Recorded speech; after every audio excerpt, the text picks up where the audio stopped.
भाग दुसरा. भिक्खू आणि त्यांच्याविषयी भगवान बुद्धाची कल्पना. 1. भिक्खू कसा असावा यासंबंधी बुद्धाची कल्पना. भिक्खूकडून आपल्या काय अपेक्षा आहेत हे स्वतः बुद्धाने भिक्खूंना सांगितले ते असे. जो कोणी चित्तमल धुवून टाकल्याशिवाय त्याप्रमाणेच सत्य आणि संयम याचा मान न राखता कायाश वस्त्रे धारण करण्याची इच्छा करतो तो ती वस्त्रे परिधान करायला लायक नाही. परंतु ज्याने चित्तमलाचे परिमार्जन केले आहे, ज्याच्या अंगी सद्गुणाची वाढ झालेली आहे, जो सत्य आणि संयम पाळावयाला शिकला आहे, तोच खरोखर कायाश वस्त्रे धारण करण्यास योग्य आहे.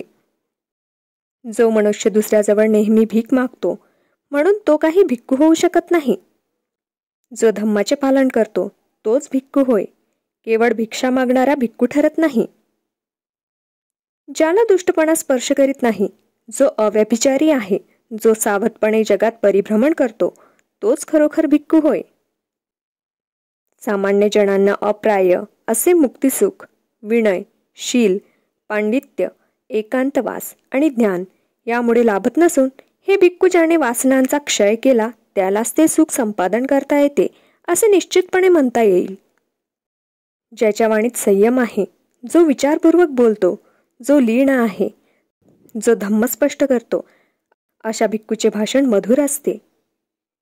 धम्मात आनंद मानणारा, धम्मात रममाण असणारा, धम्माचे चिंतन करणारा, धम्माचे सदैव स्मरण ठेवून त्याप्रमाणे वागणारा असा भिक्खू सद्धम्मापासून च्युत होत नाही. जे आपल्याला लाभले आहे त्याची अवहेलना करू नये. दुसऱ्याला लाभले आहे त्याची स्पृहा करू नये. दुसऱ्याचा मत्सर करू नये. जो भिक्खू दुसऱ्याचा मत्सर करतो त्याला मानसिक समाधान लाभत नाही. अल्पच का होईना परंतु जे मिळाले आहे त्याचा जो अव्हेर करत नाही, जो शुद्ध जीवी आहे, प्रमादरहित आहे, अशांची देवसुद्धा प्रशंसा करतात. जो आपले नामरूप म्हणजेच आपले असे समजत नाही आणि जो नष्ट आहे त्याबद्दल दुःख करीत नाही त्यालाच खरोखर भिक्खू म्हणावे. जो भिक्खू मैत्रीत रमलेला आहे, जो बुद्ध शासनात प्रसन्न असतो, तो वासनांच्या क्षयाने प्राप्त होणारे सुखमय शांतीपद निब्बाण प्राप्त करतो. हे भिक्खू, तू ही नाव रिकामी कर. रिकामी झाली म्हणजे ती हलकी होईल. राग आणि द्वेष यांचा नाश केल्यास तू निर्वाणाला जाशील. 5 बंधनांना तोडून टाकावे. 5 बंधनांचा त्याग करावा. 5 बंधनांवर मात करावी. 5 बंधनांच्या पलीकडे गेलेल्या भिक्खूला ओघतीर्ण म्हणतात. हे भिक्खू, ध्यान कर. प्रमादात राहू नको.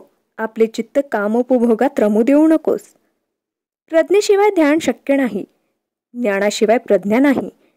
ज्याच्या जवळ प्रज्ञा आणि ज्ञान दोन्हीही आहेत असा पुरुष निर्वाणाच्या जवळ आहे. ज्या भिक्खूने एकांतवास केला आहे, ज्याचे मन शांत आहे, त्याला धम्माचे सम्यक आकलन झाले असता अलौकिक आनंद होतो. प्रज्ञायुक्त भिक्खूच्या जीवनाला इंद्रियावर ताबा ठेवणे, संतुष्ट असणे, धम्माने घालून दिलेल्या निर्बंधाचे पालन करणे, ज्याचे जीवन शुद्ध आहे, जे आलस्यरहित आहे, अशा थोर मित्रांची संगत ठेवणे यापासून प्रारंभ होतो. आपली उपजीविका प्राप्त भिक्षेवर करील, आपली कर्तव्ये यथायोग्य पार पाडील, तो आनंदभरात आपल्या दुःखाचा अंत करील. स्वतःला स्वतःच जागे कर. स्वतःच स्वतःची परीक्षा कर.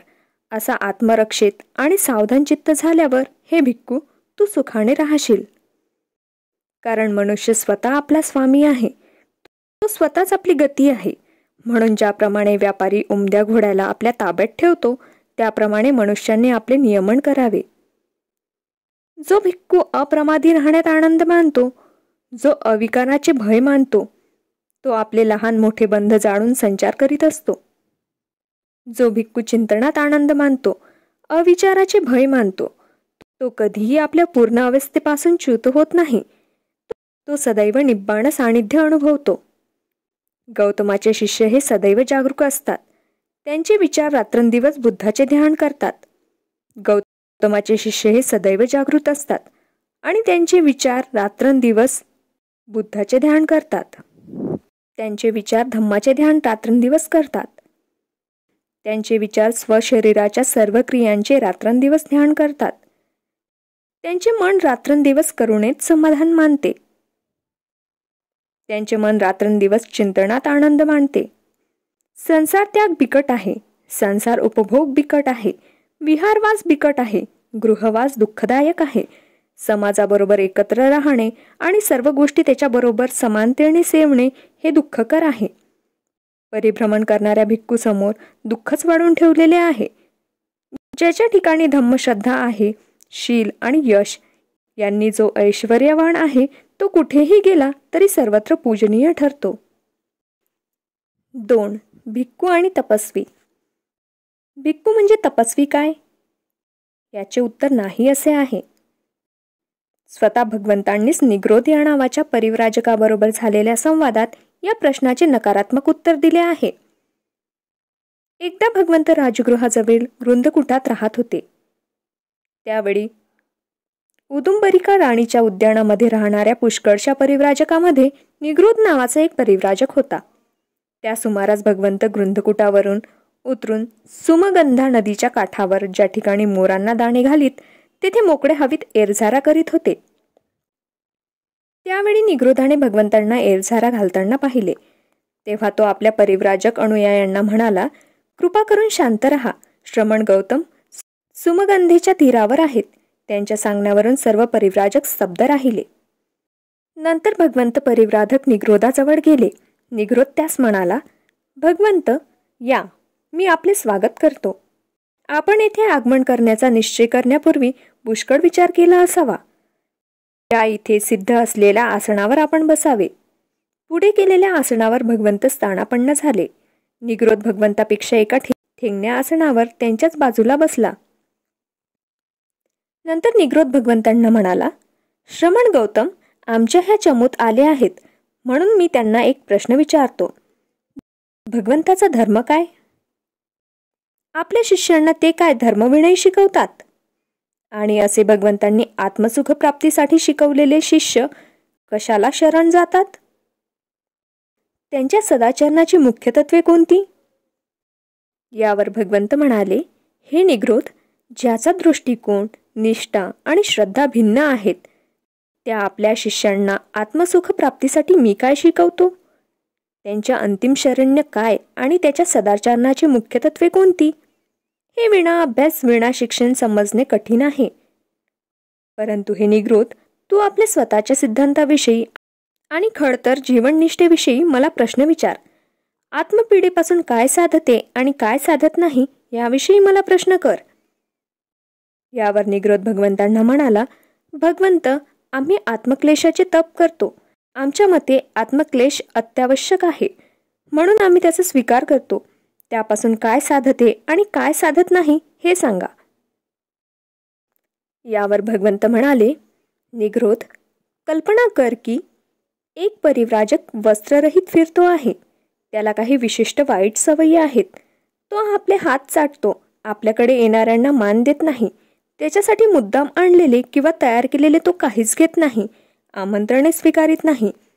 ज्यात अन्न शिजवले आहे त्या भांड्यातले, उंबरठ्याच्या आत ठेवलेले, उखडातले, काट्याकुट्यावरचे, जात्यातले वगैरे काहीच घेत नाही.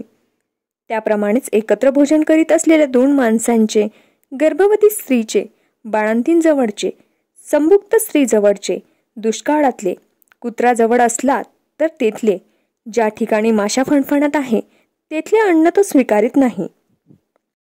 मत्स्य, मांस, तीव्र मादक पेये किंवा पेज घेत नाही असा तो परिव्राजक असेल. तो कदाचित एकाच घरचे मागणारा एकच घास खाणारा किंवा 2 घरी मागणारा 2 घास खाणारा, 7 घरी मागणारा 7 घास खाणारा असेल. तो 1, 2 अथवा 7 दाण्यांवर उपजीविका करीत असेल. तो प्रतिदिवशी एकाच किंवा 2 घरातून दिवसा एकदा किंवा 7 दिवसातून एकदा अन्न भक्षण करीत असेल.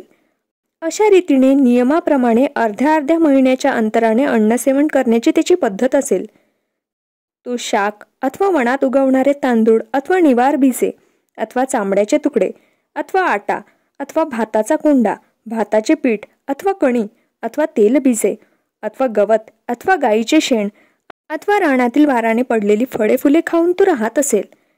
जाडे भरडे तागाचे कापड अथवा प्रेतावरून फेकून दिलेल्या चिंध्या अथवा तिरटा झाडाची वल्कले अथवा काडविटाची कातडी अथवा कुशतंतू अथवा मनुष्य केसापासून अथवा घोड्याच्या केसापासून बनवलेली कांबडी अथवा घुबडांच्या पिसापासून बनवलेले कपडे वापरीत असेल, त्याला डोक्याचे व दाढीचे केस उपटून टाकण्याची सवय जडलेली असेल, तो सदैव उभा राहणारा, टाचांवर बसणारा आणि टाचांवर बसूनच पुढे सरकण्याचा श्रम करणारा, काट्याच्या अथवा लोखंडाच्या मेखाच्या बिछाण्यावर पहुडणारा, लाकडाची फळी अथवा जमिनीवर एकाच कुशीवर लोळणारा असेल, तो मळ आणि धूळ धारण करणारा, उघड्यावर राहणारा, वाटेल तिथे बसणारा, घाण खाणारा, पेय न पिणारा किंवा केवळ थंड पाणी पिणारा आणि सकाळ दुपार संध्याकाळ स्नान करणारा असा तो असेल.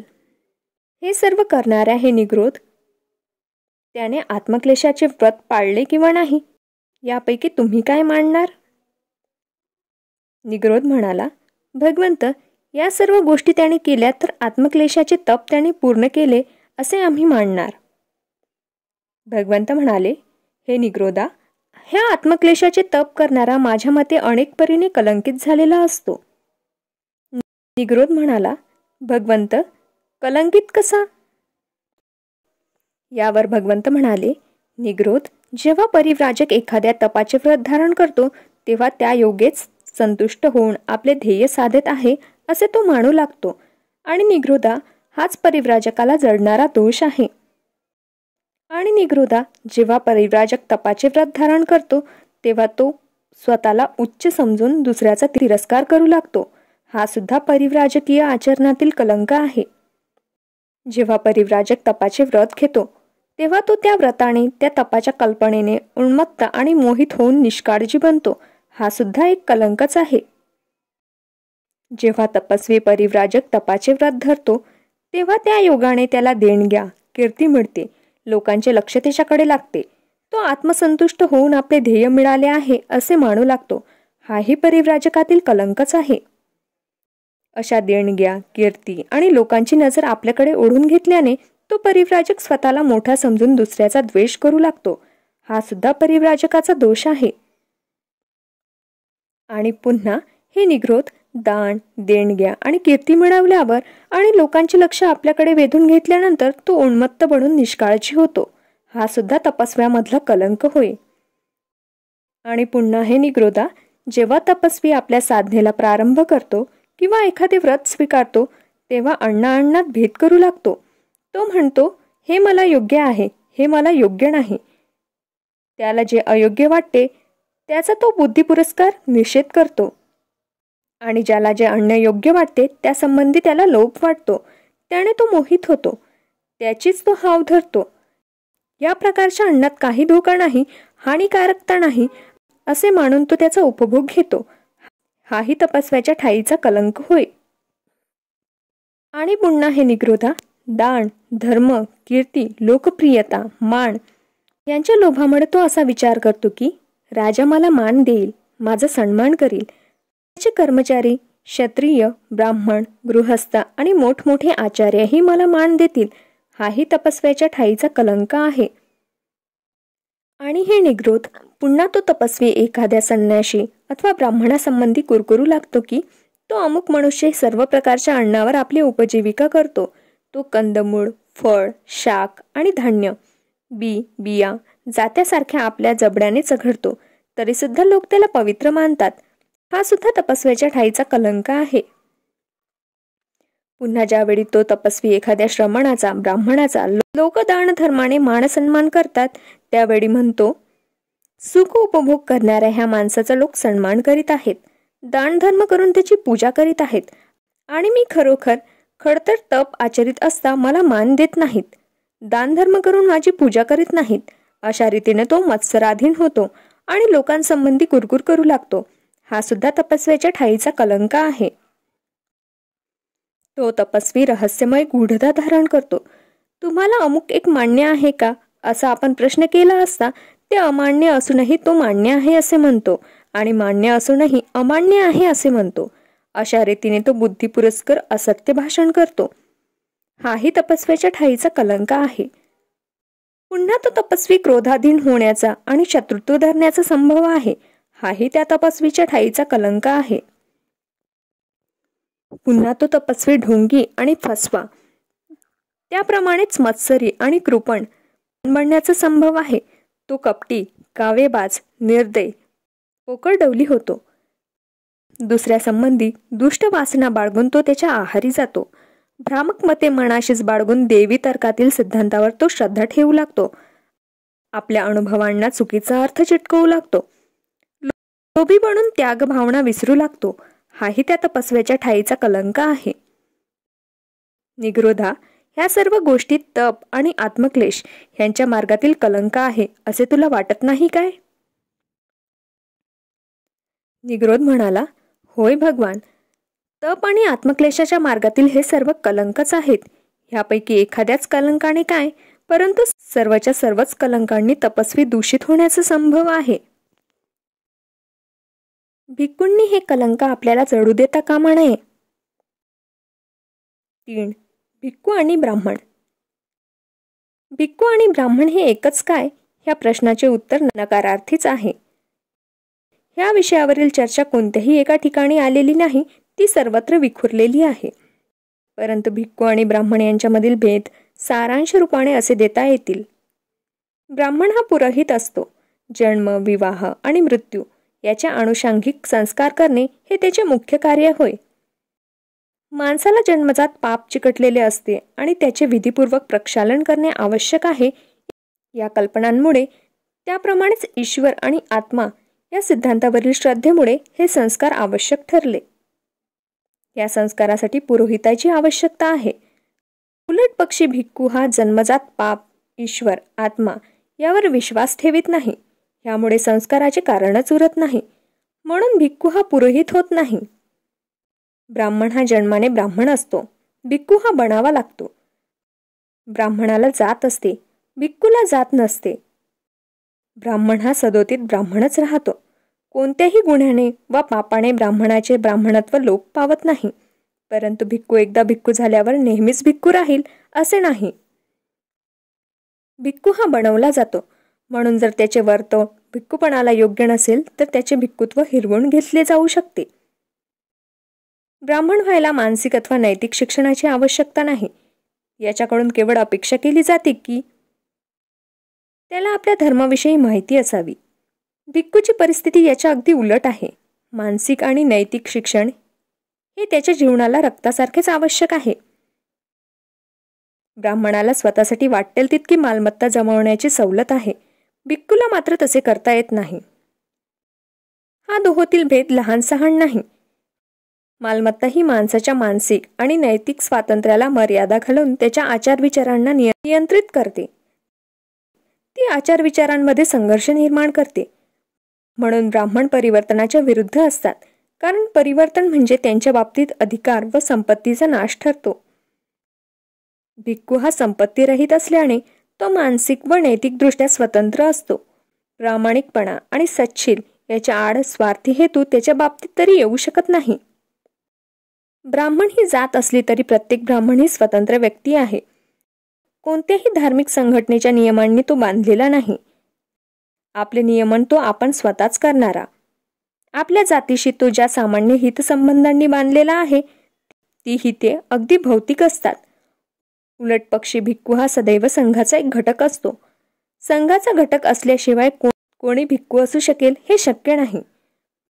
भिक्खू हा स्वतःचे नियमन स्वतःसारखे करीत नसून तो संघाने नियंत्रित असतो.